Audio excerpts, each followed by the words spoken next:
Right, third and final instalment of this little trilogy of quickfire questions. So we've got 6 episodes to squeeze into this little compilation. There was only 5 in the first 2 episodes, so I'm really going to try and keep these intros as short and sweet as possible. So, episode 75, How Childhood Can Haunt Us, with Dr. Vincent Felitti. So Vincent is a clinical professor of medicine at the University of California, San Diego, and the founder of the Department for Preventative Medicine for Kaiser Permanente, perhaps most famous for being co-principal investigator of the world-famous Adverse Childhood Experiences Study, which was a long-term, in-depth analysis of over 17,000 adults investigating how our emotional experiences during childhood relate to and possibly influence our physical and mental health later in life. If you could take the reins of power at the Department of Health, what policy would you implement to improve the mental well-being of the general public? Oh, that there's no question about. It would be to provide comprehensive medical evaluation to the entire population, free, etc. Essentially what we did with the health appraisal operation within Kaiser Permanente. People will try to escape that initially by, nice idea, but it's unaffordable. Well, if you use current approaches, indeed it is unaffordable. So what we did was redesign the way that information was gathered. For instance, ordinarily, everybody who came in, we did pulmonary function testing on. Unheard of, right? Because ordinarily, you want pulmonary function? Well, you've got to go across town to the pulmonary department and have it done in the pulmonary lab there. You want retinal photographs because you're diabetic? Well, yes, fine. You go to the ophthalmology department, make an appointment there, and they're in a position. So we set that up all at one site in a linear flow pattern that Henry Ford would have been proud of. And we're able to get done in an hour and a half what would probably take a week and a half or 2 weeks to do, in various locations all over the city, radically changing the cost of these things. So in my mind, that would be what I would do if I, were the medical czar for some operation, that all treatment would be predicated on starting with comprehensive information on this person, not gathering it by usual techniques, which would be unaffordable, but by collecting it in special ways that we have demonstrated, with over 1 million patients, is very affordable and highly productive. Well, I was going to say, if you're listening, Donald Trump, but you've already written that one off, Vincent, because you've already said you're not a fan, and we know how sort of emotional he is about these things. So maybe when the next one comes along. Okay, so let's get into these now. What negative experience has had the most positive effect on your life? Probably when I was a kid. My father was a pediatrician. When I was maybe 10 or 11, reading a book that he had purchased, a medical book called The Neuroses, written by an internist at the Mayo Clinic named Walter Alvarez.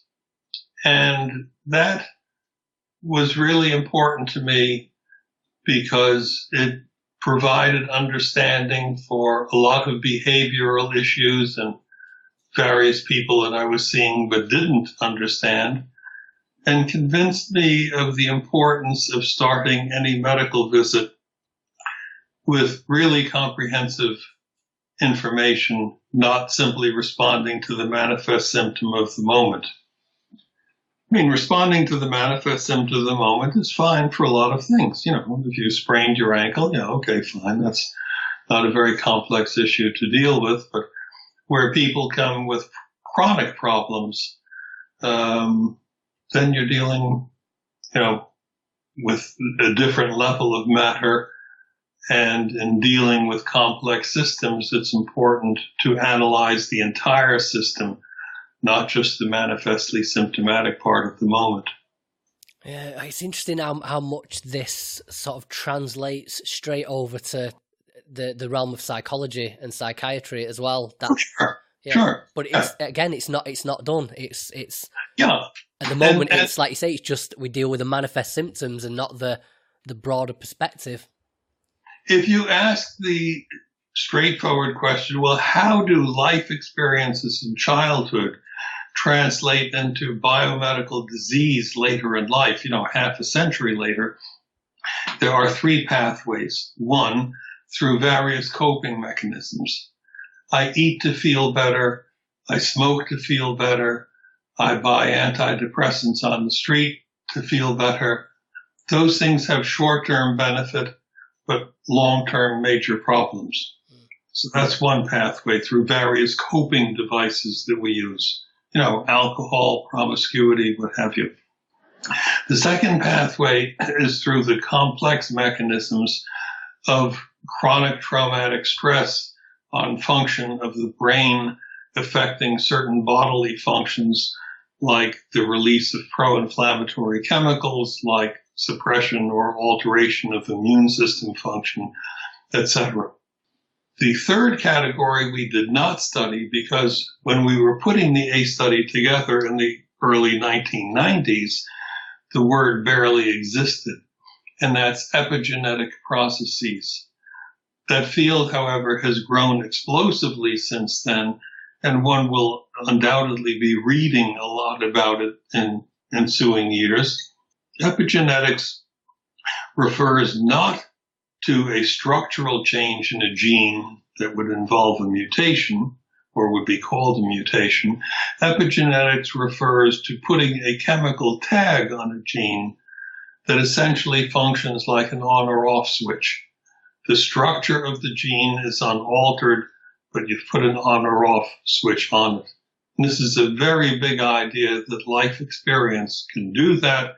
Not only can it do that, but it is transmissible intergenerationally. Wow.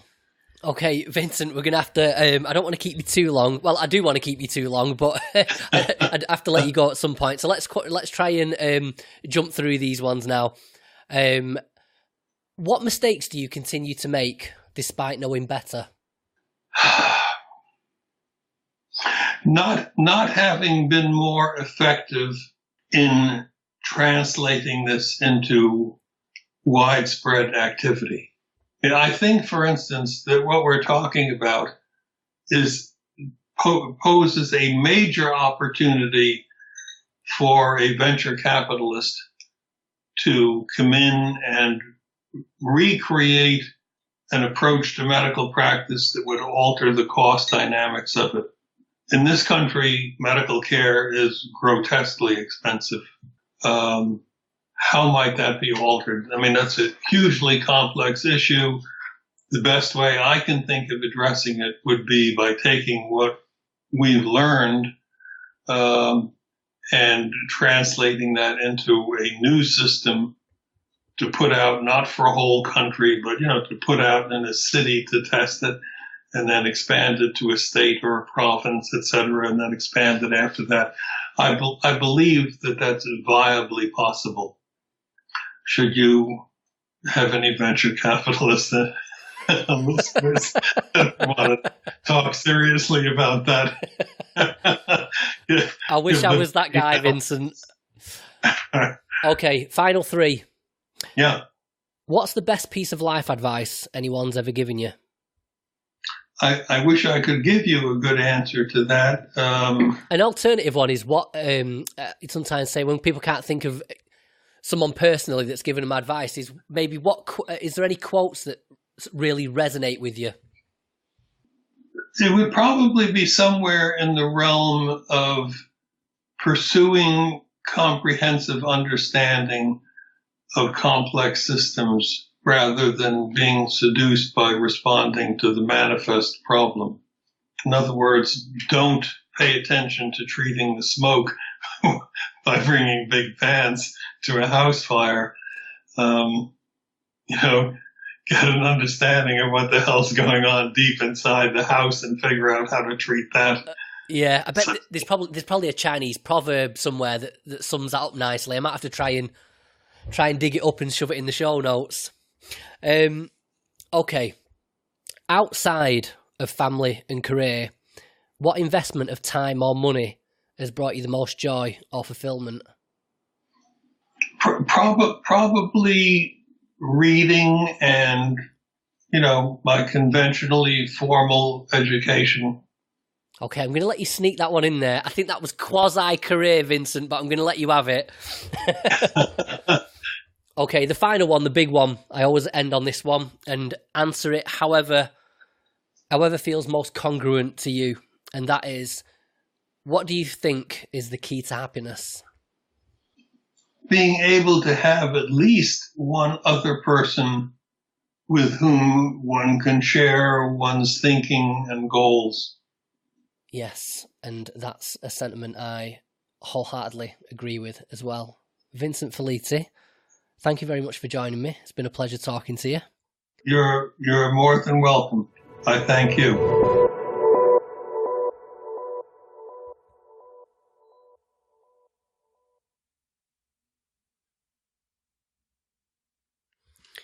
Episode 77, The Fundamentalist Mindset with Dr. Charles Strozier. So Charles is a professor of history and the founding director of the Centre on Terrorism at John Jay College at City University of New York, a trainer and supervising analyst. A fucking dog next door. Noisy bastards. Where was he up to? I haven't got time for editing. Right, sorry Charles. Dr. Charles Strozier is a professor of history and the founding director of the Centre on Terrorism at John Jay College at City University of New York. He's also a trainer and supervising analyst at the TRISP Foundation and a practicing psychoanalyst in New York City.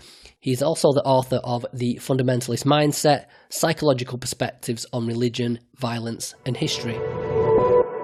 What's the best piece of life advice anyone's ever given you? The best piece of life advice. The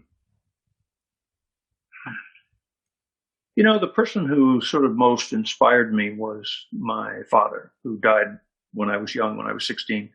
And he died. I was living in the South and playing football and sort of going sideways. But before he died, he had faith that I would do more than play football in college, I was a good football player, American football. And I was being scouted to go to the University of Alabama. And so I like to say I could easily be selling cars in Tuscaloosa at this point. And I would have gone, but then he died and all my relatives gathered. And they said, we got to get Chucky out of the South. So they insisted that I go off to private school and finish high school. And then I went to Harvard. So I had a somewhat different trajectory in my life, after my father died. But I always felt his advice was sort of be honest to yourself, be true to yourself would be a better way of phrasing it. And it was an image. And it wasn't like he said that in so many words, but it was the message that I came to feel he communicated to me, which I could make my own once he died, rather in a way that was more meaningful than when he actually was alive. And how's that manifested for you? I finally I got back on track and started reading and thinking and moving into a path that has taken me through 50 years of teaching.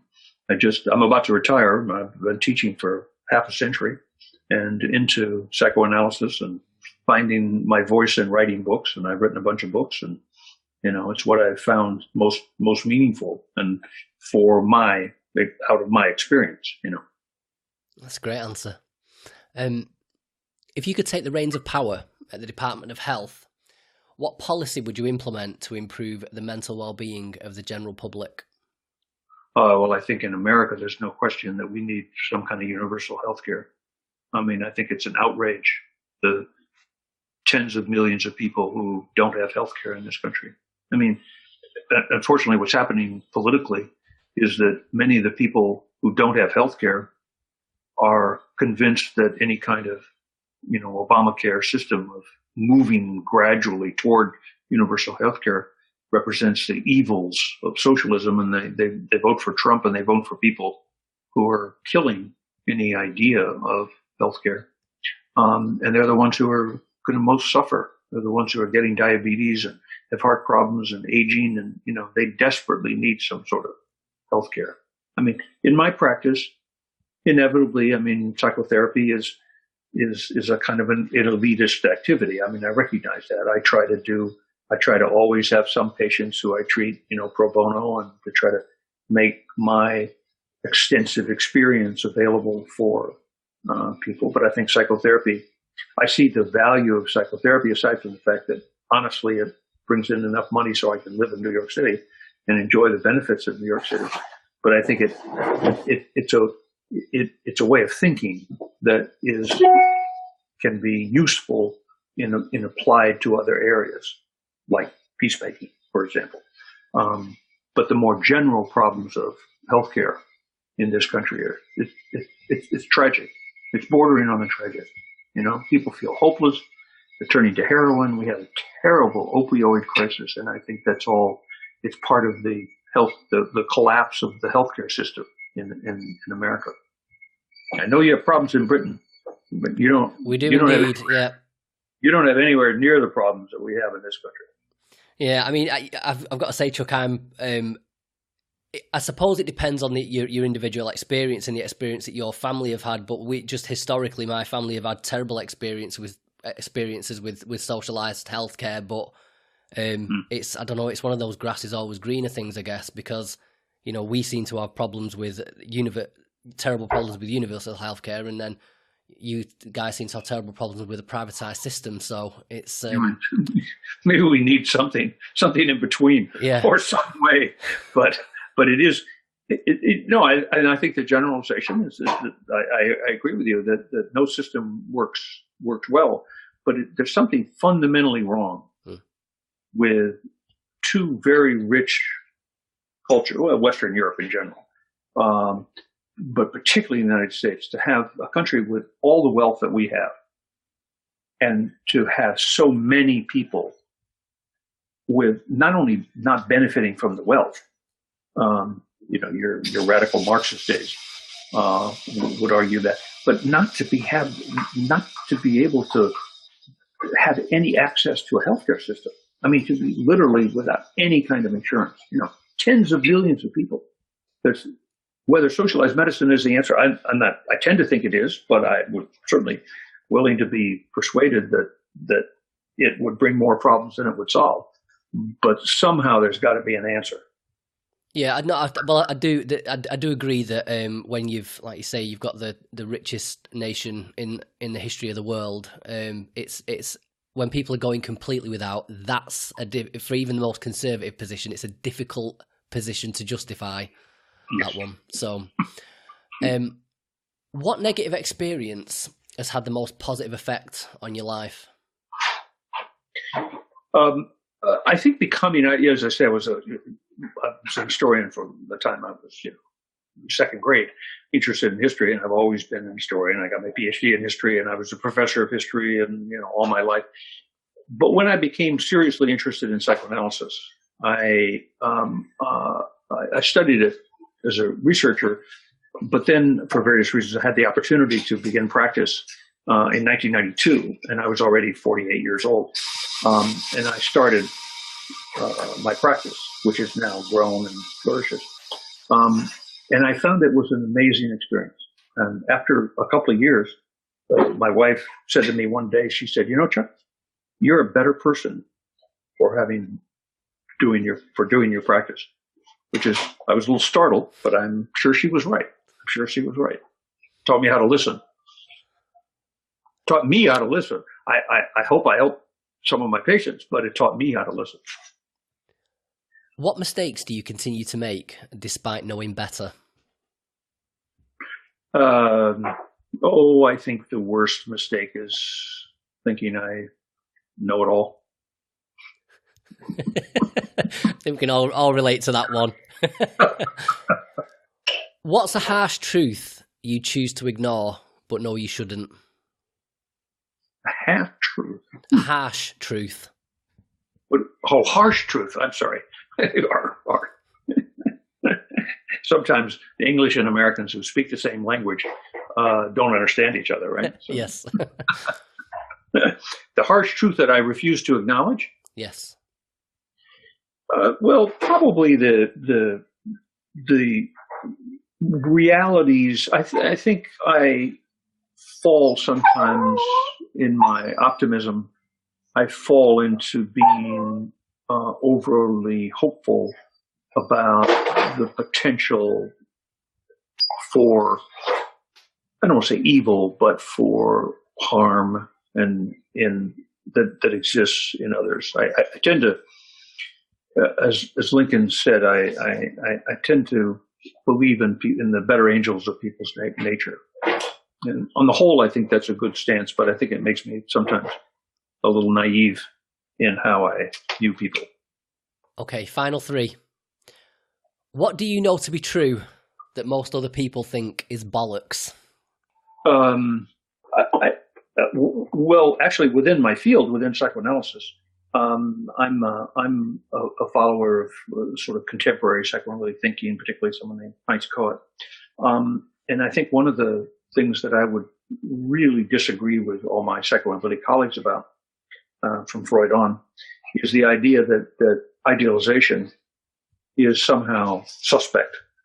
And there are all kinds of theoretical reasons why that's true, but that's the orientation of most Freudian classical-based clinicians. I think idealization is essential, good part of human experience. We need people to idealize. We need gurus. We need mentors. And that impulse toward idealization is also a very important part of doing individual therapy, to let people idealize you. And I think that's it's a deep human need to find heroes. And there's nothing wrong with wanting to find heroes. You just have to be wary of heroes who have clay feet. Yeah. And let you take advantage of it. Okay. The final two, the big two. Outside of family and career, what investment of time or money has brought you the most joy or fulfillment? Well, I have a couple of hobbies. I love my hobby of photography, and I do it seriously, and that's brought really a lot of pleasure in my life. Other than reading, I mean, I'm an intellectual, so I read all the time, and you can see my books in the back of the room here. But that's a very important hobby. We need hobbies. Hobbies are wonderful. Yeah. I'm not responsible to anybody but myself for my hobby. Yeah. I can do it at my own pace. I don't have to make any money off it. And yet it's very satisfying. Okay, the final one. What do you think is the key to happiness? Oh, self-understanding. And I think too, this is really the goal of psychoanalysis, is to lead an examined life. I think the Greeks defined that as the purpose of leading a good life, is to lead an examined life, to understand your motivations, which is what you do in therapy, but it's also something one does in life, so that you don't go through life with your eyes half closed and numb to what's going on around you. And as a psychoanalyst analysing other people, do you think you've achieved that for yourself? Well, it's never over. That's why you call it a practice, right? Mm-hmm. You're always making it up as you go along. That's the goal. Certainly, as I indicated in a comment of my wife, certainly I am constantly changed by the process of trying to help others. Okay. Dr. Charles Strozier, thank you very much for joining me. Well, thank you. It's a good conversation. Fucking dog's still barking. Anyway, episode 79, How Little Thou Can Know Thyself, Professor Eric Schwitzgebel. Eric is Professor of Philosophy at the University of California, Riverside, whose research explores the connections between empirical psychology and philosophy of mind, especially the nature of belief, the inaccuracy of our judgments about our stream of conscious experience, and the tenuous relationship between philosophical ethics and actual moral behaviour. Fucking dog. What mistakes do you continue to make despite knowing better? I have a lot of intellectual excitement and curiosity about new things.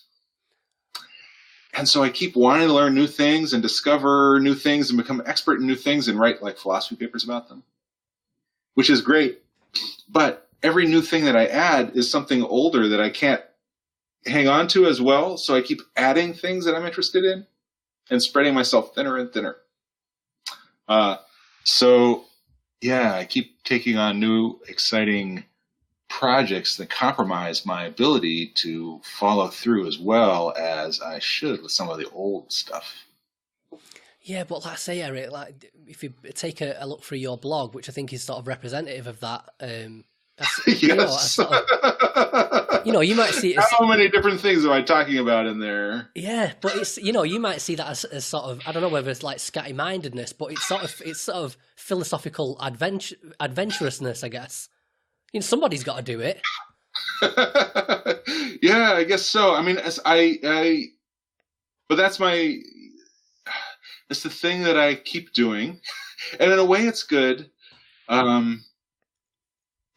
At some point, but I worry that I spread myself too thin. Right? How can I be expert in all of these different things that I love? It's like I've got a little bit of academic attention deficit disorder. I don't know. I think that's a modern mentality that's sort of infecting you there, because like Goethe and Da Vinci and the like, they wouldn't have asked that sort of question, would they? This is true. Well, yes.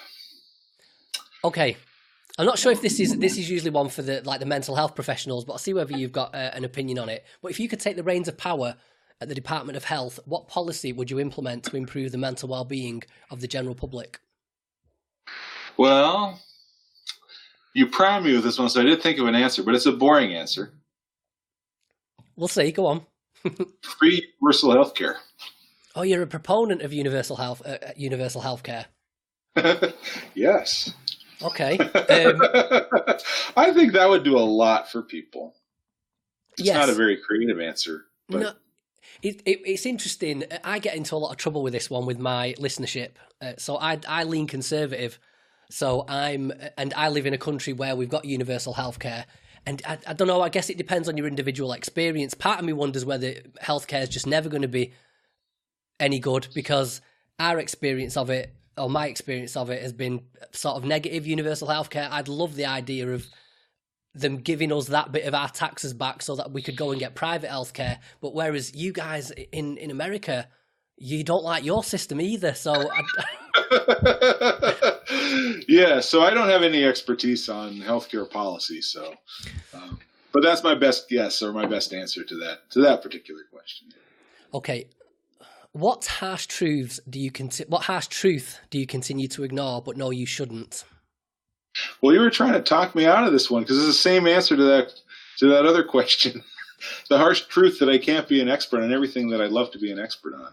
Well, like I say, I think you should re-evaluate that and think of yourself as more of a Renaissance man. Okay, what, if anything, keeps you up at night? I fall asleep pretty well, but I wake up at 4 a.m. wanting to get up and do stuff. So I don't have a problem falling asleep. I have a problem with wanting to get up and do. This is coming. I really should sleep later. keeps coming back to this scatty-mindedness. You need to go see someone about this. What's the best piece of life advice anyone's ever given you?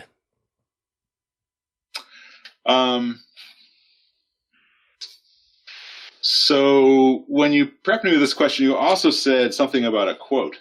Yeah, some people haven't got haven't been given life advice that stands out. So the alternative essay is, what quote resonates with you the most?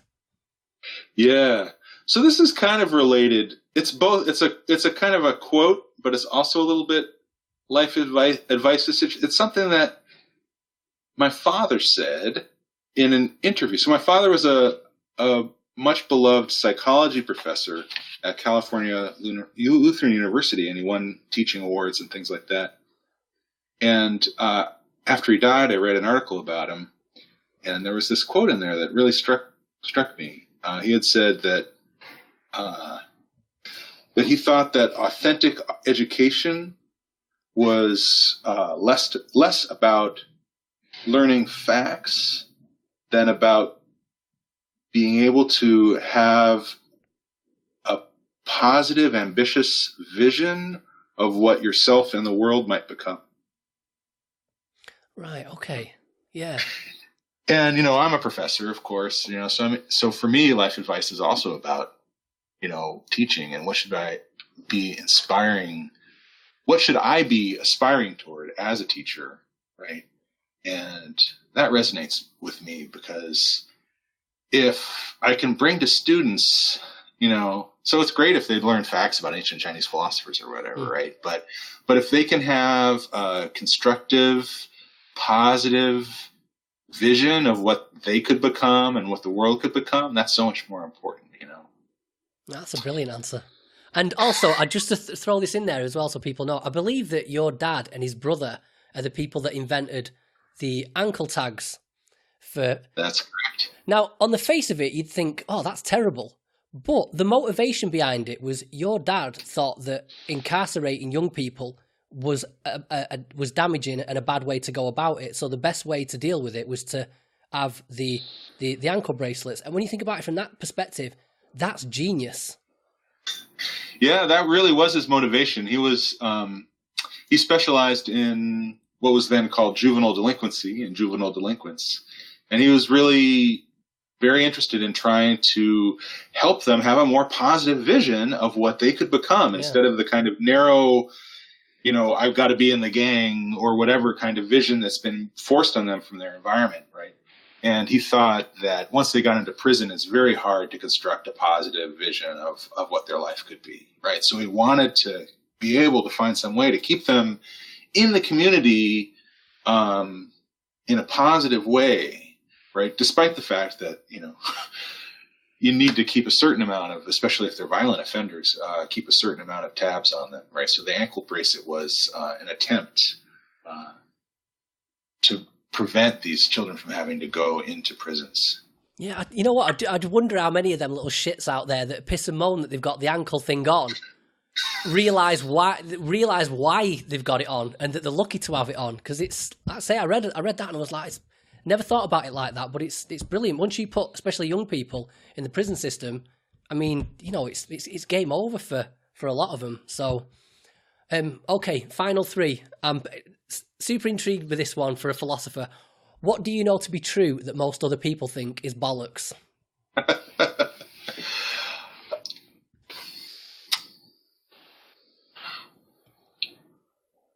I think that people think that they know what the general structure of the universe is, what kinds of things in the world have experiences, don't have experiences, and how the mind works.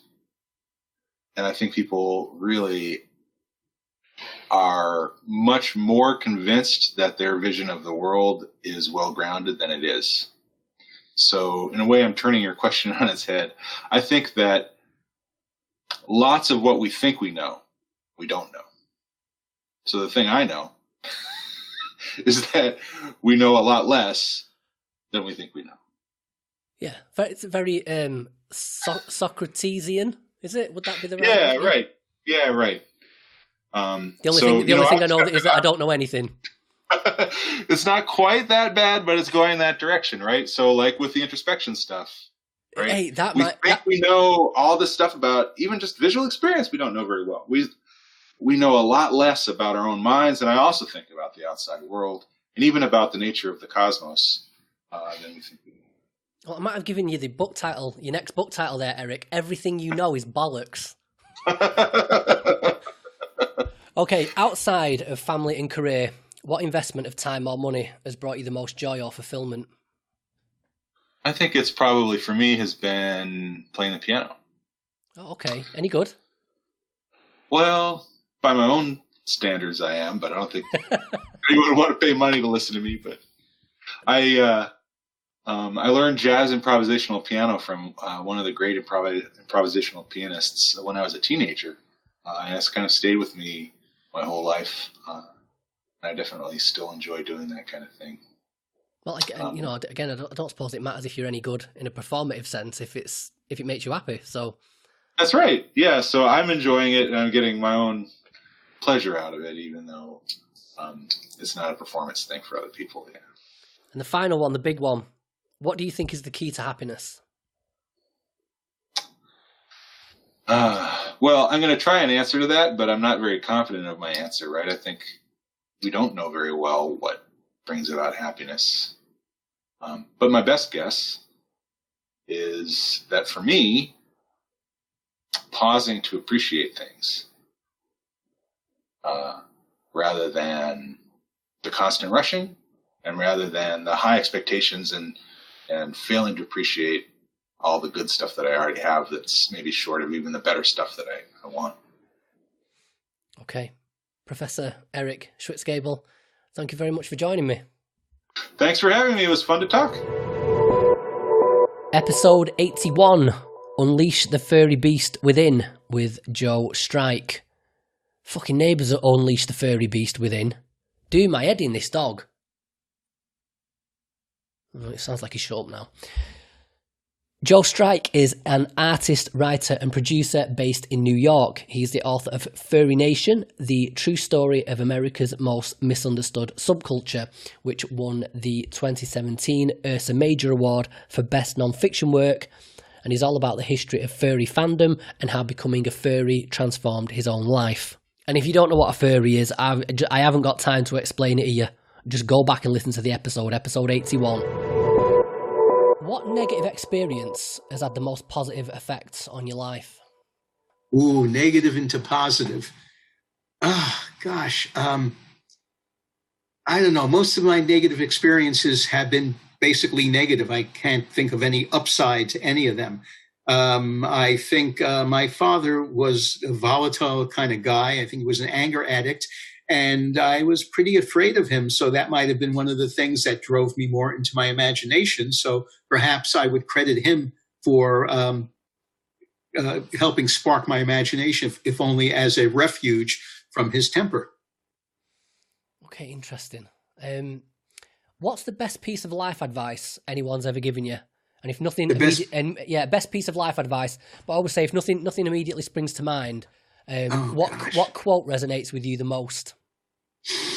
Oh my gosh, I wish I'd study for these. Okay, well, there's a quote of mine: "Time should be lived and not killed." Oh, I like that. Is that yours? That's mine. Time should be lived and not killed. Yes, I like that. Okay. I like that. Yeah, you're welcome to use it. Just give me copyright on that. Yeah, I've got a bit of an habit for some of these lessons that I get at the end of these podcasts, Joe. I'll sort of I'll steal them and pretend like I made it up. Okay, I'll let you get away with that. Not in public on the podcast, but when I'm in conversation, you're trying to impress someone or whatever. I do tend to steal some interesting ideas. Steal from the best. Yeah, of course. What mistakes do you continue to make despite knowing better? Oh, I still freeze up too often. If something feels intimidating, I tend to avoid it or put it off. And that's something I really need to get on top of. But it's something I've been dealing with all my life. What's your Achilles heel when it comes to that? Achilles heel. Fear of rejection, criticism, abandonment. Those are real major weak spots for me. And is it one of those that's sort of an irrational fear that haunts you? Like it never, even though you fear it with a lot of anxiety, you fear these outcomes, but they never actually pan out. Or does it sometimes come to fruition? Does the fear sometimes affect your performance and then becomes like a self-fulfilling prophecy? Well, I think once I can work my way past that, I'm pretty capable of doing what I need to do. It's just a real slog to get to that point. It takes a lot of procrastination to get past it. And like to cut down on the procrastination and increase the productivity. That's a goal of mine. Yeah, was you nervous at all about doing this interview? What? I'm sorry? Was you nervous at all about doing this interview? Not really. No, I've talked to a lot of people about the book, and I'm very comfortable. I mean, there are a lot, I just have to say, there are some people who the book was really important to them. They had mixed feelings or guilt or self-consciousness, and several people have told me the book wasn't just enjoyable, it really meant a lot to them. So that is like incredibly gratifying to me that I've helped people like that. Yeah, no, I mean, I can relate to that. Not with obviously not with the furry stuff, but just with the struggling with anxiety and agoraphobia. That going out and reading about it and finding out about people like you, people that have been through the same thing. It's very very very liberating, particularly when it's something that you're embarrassed, an aspect of yourself that you're embarrassed about. So, okay, moving on. What is a harsh truth you choose to ignore but know you shouldn't? Oh gosh, a harsh truth. Well, there's the possibility that no one may be interested in my kid's book and I'll never get it published, or I'll self-publish it and 6 people will read it. But that remains to be seen. Yeah, I sort of share that one, Joe. I get a bit like that with my own sort of need for success. I need that need to leave your mark on the world. And oh yes, yeah, I don't feel like I'm anywhere near achieving that, and it scares the shit out of me, I've got to say. No, hang in there. I mean, that writing Furry Nation took me years and years, and a lot of it was just, I don't really want to do it, but I was encouraged by people. No, you have to write this book. You started, you know all about it. You have a story to tell. And I have a book now that is hopefully going to outlive me and make a little mark in its own way on the world. Yeah. And like I said, it is a good book. I don't think you necessarily need to have any interest in the lifestyle or the hobby or whatever you want to call it. You just, if you've got any sort of interest in psychology, it's just a fascinating read. Okay. I love this question. What do you know to be true that most other people think is bollocks? What do I believe to be true? That we're all part of something much larger, bigger, much grander than ourselves. So are we flirting with religion there a little bit, or just spirituality? Spirituality. I'm very skeptical about organized religion, but spirituality, feeling connected to something outside yourself, is very important to me. And I see that like in very tiny details or in very grand aspects, but we're all part of something bigger. That is something that I truly believe. Okay, final 3. Yes. What, if anything, keeps you up at night? I sleep pretty well in general. What if I can't think of anything? No, sometimes I am worried about the direction the world is going in. Seems to be a lot of chaos at the moment, and I'm afraid there may be more chaos and more dangerous chaos in the future. There are some trends I really don't like seeing, and they don't seem to be abating. They seem to be increasing, and I am very concerned about that. So there are some, I don't know if it keeps me up at night, but sometimes it wakes me up early and I can't get back to sleep thinking about it. So yeah, the direction things are going in right now, I'm not particularly happy about. Yeah, I've got to say, like with America and over here in the UK with the whole Brexit thing, there's definitely there's definitely a divided nation going on in both instances, and I don't know. I've always sort of felt distant from that. Like these Western democracies were secure enough that we didn't have to worry about anything spilling over. But I'm not so sure about that anymore. I think it's genuinely getting a bit. The foundations are getting a bit shaky. Yes. Okay. Let's move away from the apocalypse. On that cheerful note, yeah. Outside of family and career, what investment of time or money has brought you the most joy or fulfillment? And I'm going to include on that one, excluding furry fandom as well. Okay, I'm sorry, you have to repeat that one. So, excluding family and career and furry fandom, Yeah. What investment of time or money has brought you the most joy or fulfillment? Helping raise my kids. They're adults now, but being a father was just such an enriching and rewarding experience. I just wish it could have lasted longer. Oh yeah, but they're out on their own now. Yeah. How many kids have you got? 2. In fact, the older one's 31. The younger one is going to hit 26 next week. Wow. And I would do it all over again if I could. Oh, totally. I've got 2. I've got one, a little boy at 8 and a little girl of 2.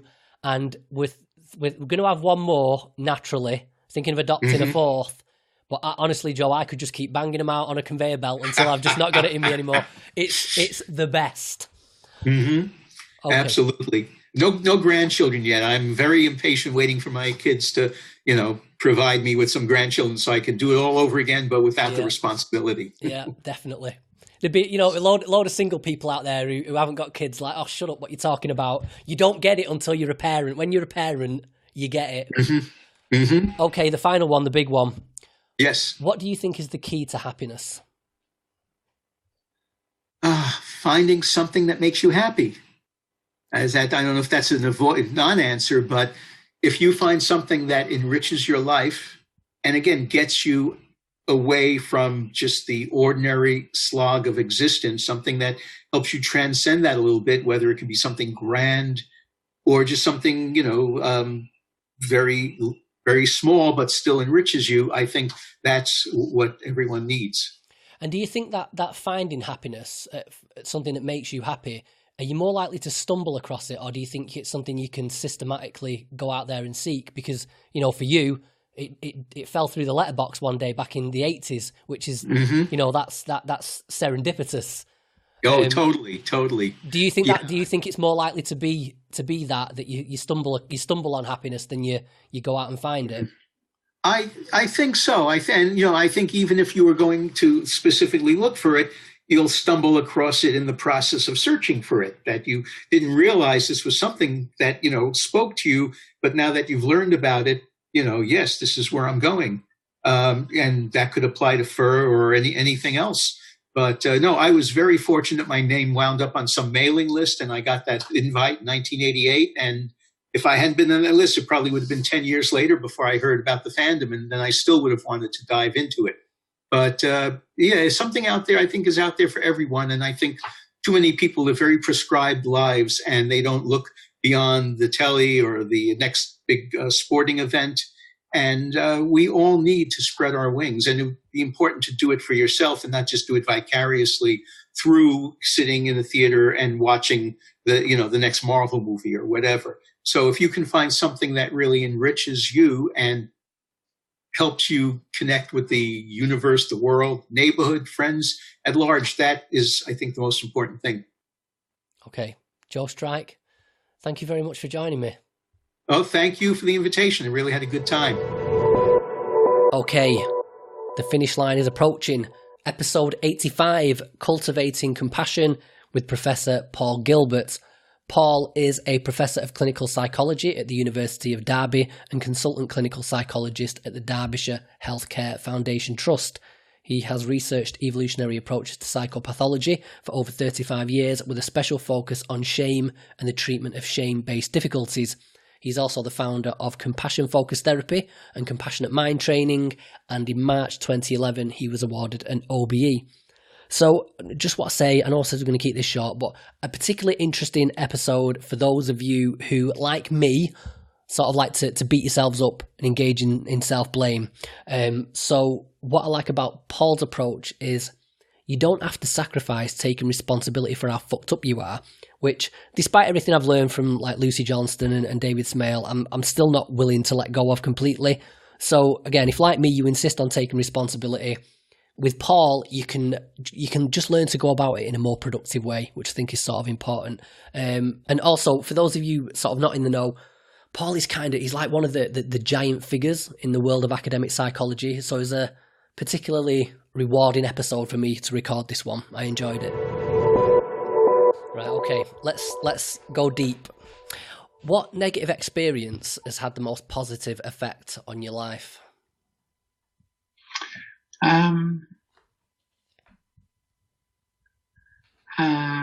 I mean, I can think of a few, but I mean, I was asked this in Australia, actually. I suppose the first thing that came to mind is that when I lived in Africa for a while, we lived in the outback because my father he'd been in the RAF and he'd been quite traumatized. So we were in the middle of nowhere building roads. And I remember they were off, my family were off somewhere. I was about 8 or 9 years old. And this beggar who had leprosy came to the house, and he was quite, I mean, I still kind of can visualize him. He didn't have any fingers and his face was all bitten away. Now, they weren't supposed to leave the leper colony, but sometimes they did, particularly in the outback where they'd wander around and try and stuff. So I tried to find some money for this guy. He wanted some money. So I searched through my father's pockets and ran up and down. And it was only a little mud hut we had, really.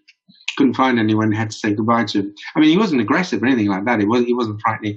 But I just had this overwhelming sense that I had failed to find something that could be helpful to him. And that stuck with me a long time. And he just nodded, and I said, "I'm sorry, so I haven't got anything." And he just wandered off. But it was a terrible thing. And also that suffering could be like that you could have a disease like that, And it was the beginning of the end of my religion, really, because my parents were quite religious, but I thought, well, a God that can allow that kind of suffering, because his eyes, the leprosy had eaten quite a lot of his face. I can't go along with that. So that was one very powerful experience when I was at 8 or 9. And there were some other experiences I had when I was at boarding school. So those are the sorts of things which affected me, I guess. Okay. What's the best piece of life advice anyone's ever given you?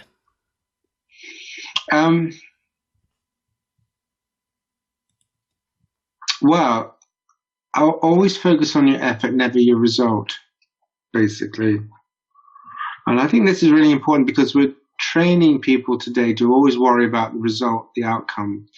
But actually, you should focus on your efforts, never the outcome. You may never be happy with the outcome. And this is something that I remember Norman Santoro, he worked for the World Bank, and he was saying, when parents ask you, how should we treat our children, you say to them, focus on their efforts, not their results. Because the children can get sad about results, but if you put in effort, you'll always be happy with your effort, but you may never be happy with the results. And Albert Ellis, another guy, used to say, if something's worth doing, it's worth doing badly. You may never like the result, but what you can learn from the doing thereof can be very important. And we have too much in our society now where only the result matters. It doesn't matter what you've learned. It doesn't matter how you've learned it. It doesn't matter what you've gained out of the activity.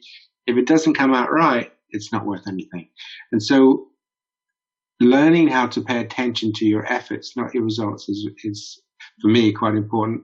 And the other advice, which we say, is learn how to fail. When we used to do depression clinics, we'd say one of the things we're going to do is teach you how to fail. And they'd say, no, teach me how to succeed. Succeeding is fine. You'll be happy if you succeed. But if you can learn how to fail, then you'll always persevere. If you learn how to fall over, if you're a judo and you learn how to fall and without hurting yourself, you'll always get up again. But if you hurt yourself when you fall, then you won't. So if you beat up on yourself when you fail, because if you roll with it, okay, you learn why you failed and roll with it and stop that beat up, stop that anger, learn how to fail. When people can learn how to fail, they persevere, they don't give up. But people who don't learn how to feel, sooner or later they get beaten down because they put themselves down too much and then they get exhausted. So those two things, focus on your effort, not your results. Learn how to fail. Okay. Compassionately. What mistakes do you continue to make despite knowing better? A classic one. I take on to do too many things because I'm excited, not because I don't want to do it, because I'm excited. And then I get resentful because I'm under time pressure and I can't get it all done and I'm not going to be able to get here and I can't do that, can't finish that. And why are you asking me to do this? I haven't finished it yet. Yeah, that's a common answer with you clinical psychologists. Yeah, you take on too much, then get resentful. What harsh truth do you choose to ignore but know you shouldn't? No, I shouldn't. This is really interesting. I suppose as I'm getting older, the fact that I'm going to die And people say, at this time of age, you should be thinking a little bit about that. And also because I probably drink a little bit too much. And I know I probably would feel better if I didn't drink so much. But tomorrow is time enough, really. Oh, I like this one. What do you know to be true that everybody else thinks is bollocks? Oh, right. Then I'm a great guitar player. Yeah, I believe that you was in a band, wasn't you, when you were younger, and I think you said you gave that up to become an economist. Yeah. I mean, it was in the late 60s, and I was quite keen, but there were some wonderful bands there, much better than us. And do you still play? Yeah, I got some good guitars in the background there. Oh, yeah, of course, yeah. Oh, well, you must be pretty good then, if you've been playing since being a kid. Yeah. I can play Happy Birthday. That's about it. So yes. The other thing is I'm very interested in this shifting now. We're moving away from deitized religions, the idea there's a God who created the earth and so on and so on, towards a different spirituality, which is the nature of consciousness and what happens after we die. And does consciousness continue? Is it dimensional? Does it link to time? And people are giving up that. They're beginning to get more into these spiritual questions about what is this life, because basically consciousness is the only thing you're interested in. You're not interested in anything else, because if I said to you, look, when you die, you'll be resurrected in heaven. You'll be exactly as you are. The only thing is you'll be a replicant. You won't have any consciousness at all. There'll be no consciousness of being you. You'll just be you. You'll be doing everything you do, but there'll be no consciousness there. Well, you wouldn't be interested in that. And that shows us that we're really only interested in the conscious experience of being. And also we can imagine, Buddhism is interested in this, because Buddhism says to us, well, we reincarnate. And if we reincarnate, I don't think we do, but if we did, then you could become a woman or whatever. Or you could become a robber or a good guitar player. Or a good guitar player. So this idea that consciousness can be in any form, really. So Matthew Ricard often says, your mind is like water. It can contain a poison or a medicine, but it is neither. Your mind is like a spotlight. It can shine on many things, but it's not the thing it shines on. And the big illusion of mind is to confuse what it shines on, content, with itself. And the whole point of mindfulness really is to begin to realize, actually, it's consciousness that's the game, not the content, not your thoughts, your feelings, your this, your that, your striving, your anger, but actually the process of consciousness. So I'm interested in that. That's my big interest at the moment. And focusing on what is this thing we call consciousness. Okay, final three. Final three? Yeah. What, if anything, keeps you up at night? Alcohol. Probably worries about not getting things done in time. That's the big one. But those are the two, I think, mostly. I mean, I'm not too bad otherwise. Well, you see, that makes me feel a bit better, Paul, because that's my thing. Like I said to you before, is this feeling of time passing by, and I'm not reaching the milestones as quickly as I'd like. But you're the godfather of this, and if those things still are bothering you, then I can go a little bit easier on myself that they're still bothering me. Go easy, Danny. Easy, Danny. Easy. It's okay. Yeah, because the other thing is to always remember that it's the emotion that goes with the criticism. It's not the criticism itself. It's that emotion. That if you can have that criticism, but with a smile, then it's fine. You'll be okay. Oh gosh, it's when you go. That's the thing, because that's the system in your brain that's lighting up. You don't want that lighting up because that's not good for you. So you're quite right, and for you and me too. That time pressure can be an issue. Okay. Outside of family and career, what investment of time or money has brought you the most joy or fulfillment? Guitar playing, really. Gardening, because I grow my own vegetables, or I used to. And guitar, I love playing guitar, actually. I've got a recording studio upstairs, and I sometimes can play very loud rock music. Okay, the final one, the big one. What do you think is the key to happiness? Good set of genes. Yes. Yeah, that's true. Good set of genes. Not to become overly self-absorbed, I think. We're all just passing through. I mean, we're here for what, 25, 30,000 days? We're in this ridiculous body. Somehow I ended up in this body. I never chose to be here. Don't take it too seriously, and yet take suffering seriously, the desire to address it seriously, but don't take yourself too seriously, because you're just a bunch of, chemicals whizzing around. And they won't go whizzing around forever. You've got 30,000 days and then you're up, right? So the key questions are, what is meaningful to you in your life, right? That's it. And do things that are meaningful to you. For me, trying constantly to live my life to be helpful, not harmful. Don't always succeed, I have to say. I can be pretty nasty at times. That's what I try and do. Okay. Professor Paul Gilbert, thank you very much for joining me. It's been a pleasure. I've enjoyed it. Thank you, Danny, for asking me. And finally, episode 86, Art as Therapy, with Hayley Weaver and Kate Allan.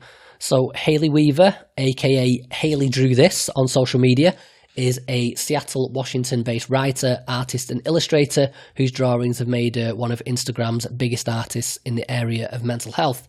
And Kate Allan, also known as The Latest Kate, is also a hugely popular artist and illustrator across social media, and the author of You Can Do All Things, Drawings, Affirmations and Mindfulness to Help with Anxiety and Depression. Right, okay guys, what negative experience has had the most positive effect on your life? Whoa. Look at those thinking faces.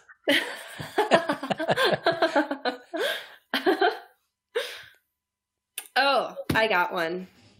Okay. I was studying computer science in school, and I walked into one of my classes, like this programming class, and the teacher was just terrible. He was such a jerk, like starting off right away with just being very belittling to the students. And I sat there in the classroom and thought, do I really want to be a programmer? Do you want to take a quarter of this guy? And he was so mean, and it made me realize that I really didn't want to do that anymore. So someone being a wanker helped you realise you didn't want to be a programmer? Absolutely. Yeah. Hayley, come up with anything? Yeah, okay. I don't know if this is the worst thing that's ever happened to me by any means, but I think having this really aimless feeling out of college and not knowing how to kind of redefine who I was. I was pretty unhappy after college.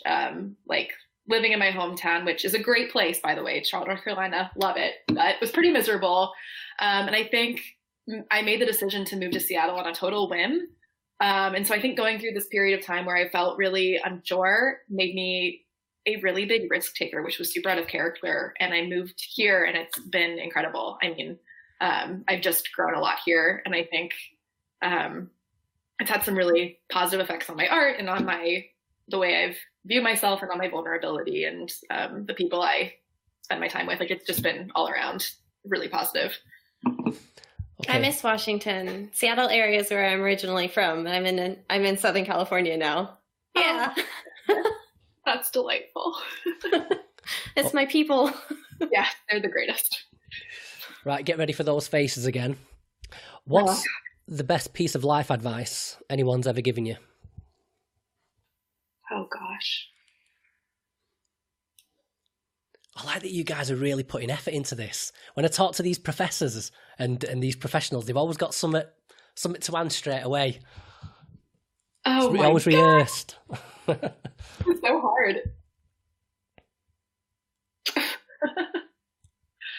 I think my partner is a really good influence on me, and he's very much into just focus on today, just get through today, which is a very nice reminder to have constantly with anxiety. So it's kind of just that very simple advice, just stay in the moment and do what needs doing. That's been very helpful for me.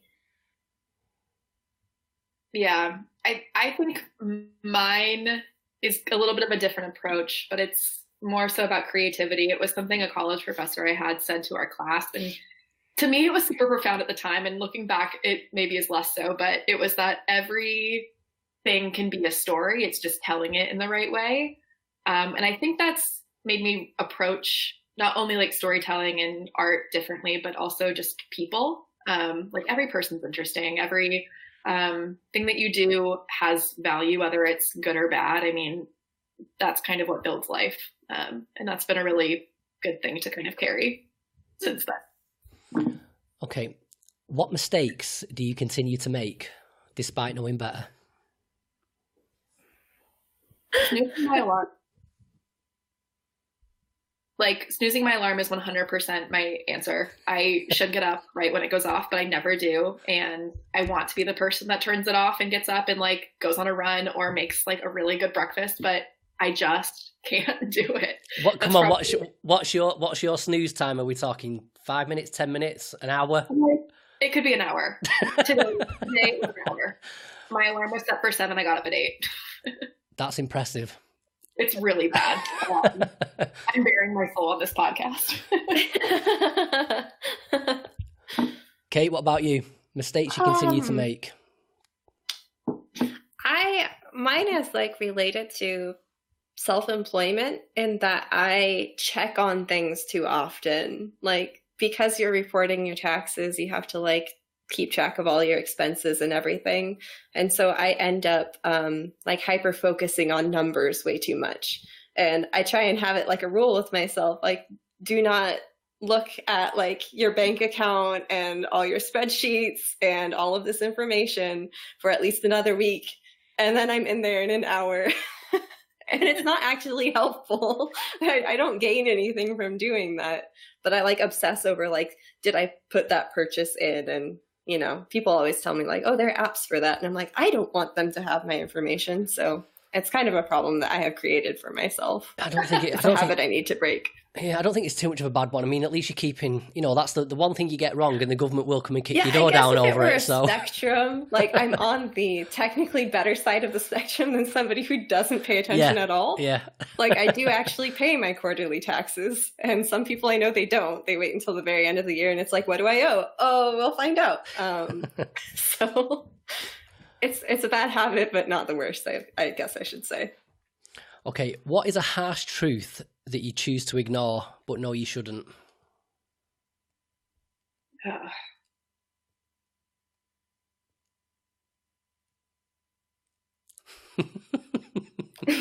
These are deep questions. They are. This is very thought-provoking.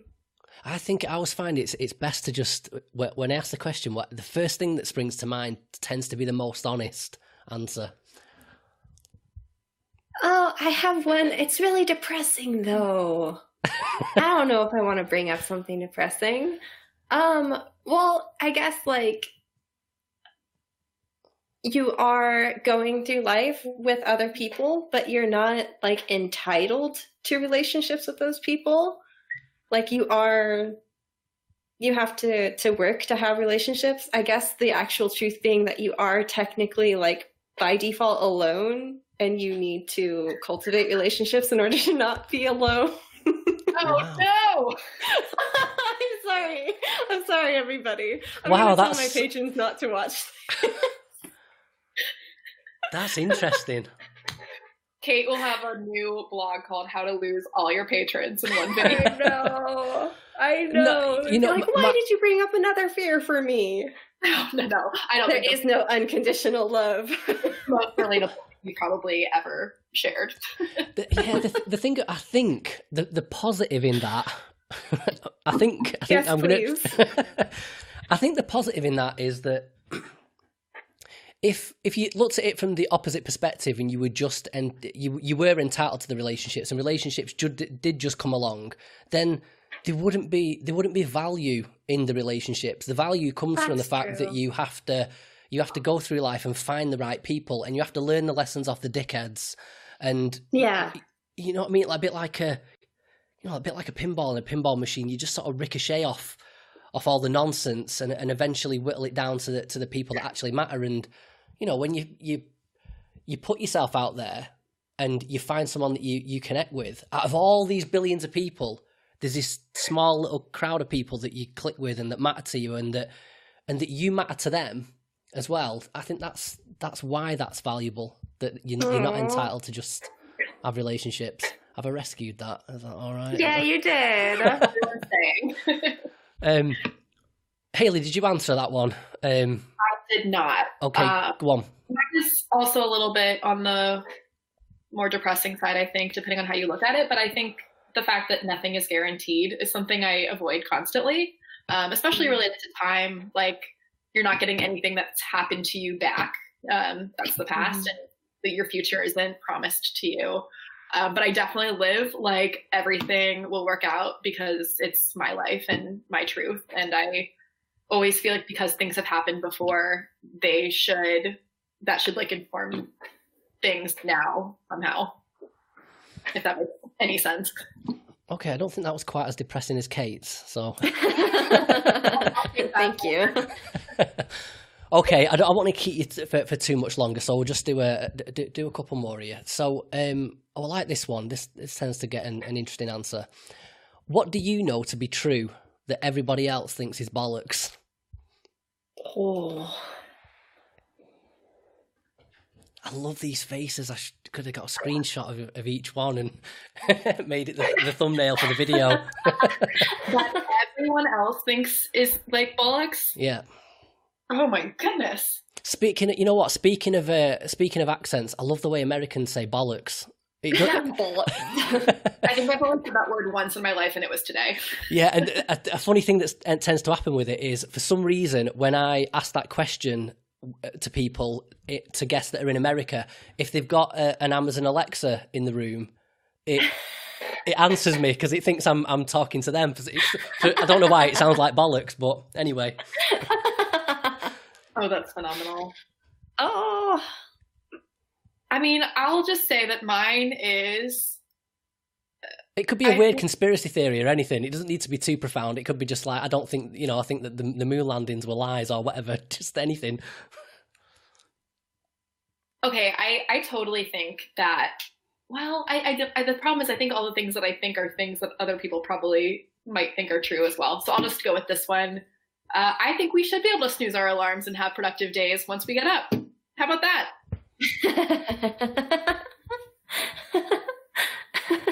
Well, you should be able to set your work hours to whatever you want. Yeah. Well, technically doing what you guys do, once it turns into a career, you can do that. You can press the snooze button as long as you like. I mean, like, what I have found with self-employment is that you do get to set your hours, so you get to like take your lunch break whenever you want and things like that. But a lot of the time I end up like doing a lot of overtime work, but you don't get overtime pay. You just kind of work until you run out of energy and then you stop. I know a lot of people online talk about that, a lot of other illustrators and things like that. Like, if you're the one setting the boundaries, depending on what type of person you are, you like will not set good boundaries for yourself. And I'm somebody that will definitely work myself to the bone to get things done. I don't know, double-edged sword. Kate, what's your conspiracy theory?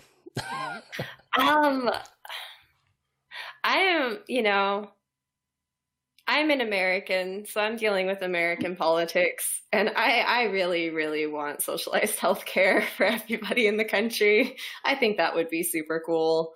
There's a lot of the country that does not agree with me, and I'm just like, but why? Pretty much everybody else is doing it. It's great. It's working really well. Yeah, I do. That's a better answer.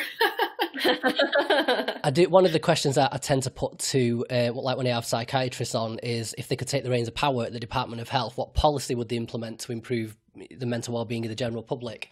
And I'd say with American guests, that answer that you just gave to that question, it's 9 times out of 10. That tends to be the one. Yeah. Okay, let's do these final two. Arguably the biggest ones, these. So outside of family and career, and that includes the art, outside of family and career, what investment of time or money has brought you the most joy or fulfillment? I think, and tell me if this doesn't count because it's technically supporting other art, but I love going to concerts and shows. I think, and traveling, like doing anything where I can go experience something, like informs so much of how I start to approach the world. So I'd say that. Okay, no, that counts. That's fair enough. Yeah. Kate? I would say separated from career and family. I don't know. I really like hiking. I like being outdoors. That's something that brings me a lot of, it's fun to like try and get up the mountain as fast as you can and beat your previous time. And then you also get to enjoy the scenery. And it's wonderfully pretty inexpensive to do that. So it's a great hobby. Okay, the final one, the big one. What do you think is the key to happiness?